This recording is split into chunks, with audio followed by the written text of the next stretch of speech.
देखिए कोटा 24 न्यूज देखते रहिए।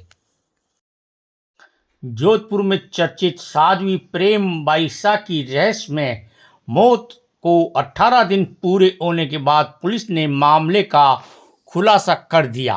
पोस्टमार्टम के बाद एफएसएल और viscera report Jodhpur police commissionerate को मिल चुकी है, जिसके आधार पर एएसआईटी लगातार जांच कर रही थी।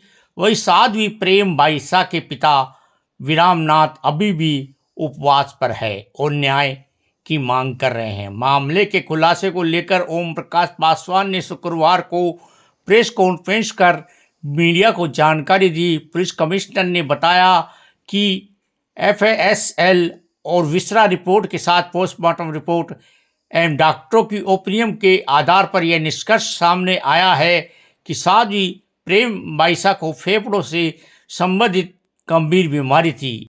अस्थमा चलते उन्हें कार्डियक अटैक हुआ था, जिसकी उनकी मृत्यु हुई।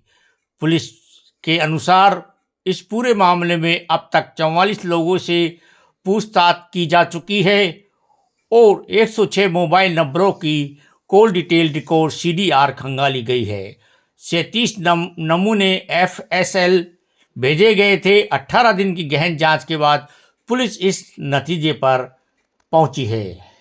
सुनिए कमिश्नर प्रेस ने क्या कहा प्रेस वार्ता में।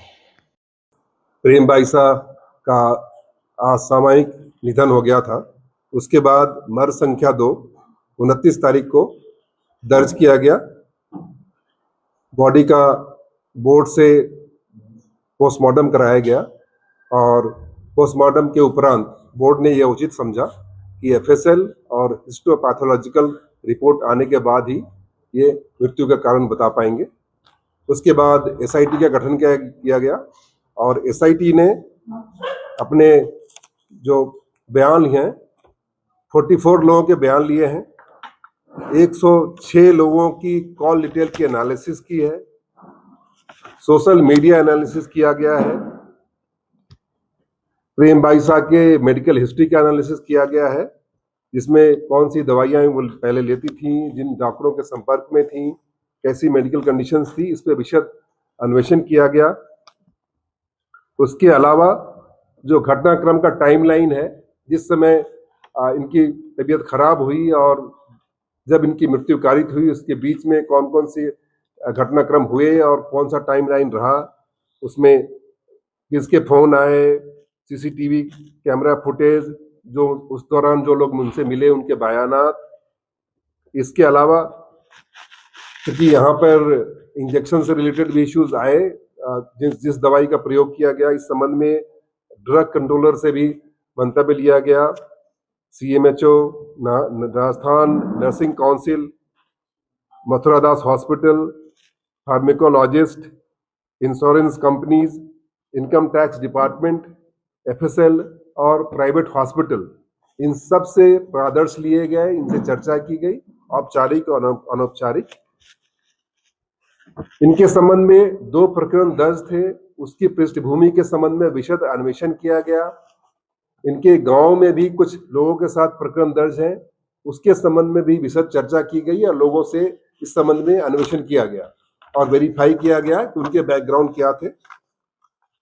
उसके बाद 12 तारीख को हमें एफएसएल और हिस्टोपैथोलॉजिकल रिपोर्ट प्राप्त हुई। उसके बाद हमने जो हमारी मेडिकल बोर्ड है उसको एफएसएल और पैथोलॉजिकल रिपोर्ट भेजी। उसमें कॉज ऑफ डेथ आया due to shock as a result of cardiopulmonary arrest due to pulmonary pathology, और उसमें उन्होंने लिखा हुआ है अस्थमा ऑब्लिक सीओपीडी।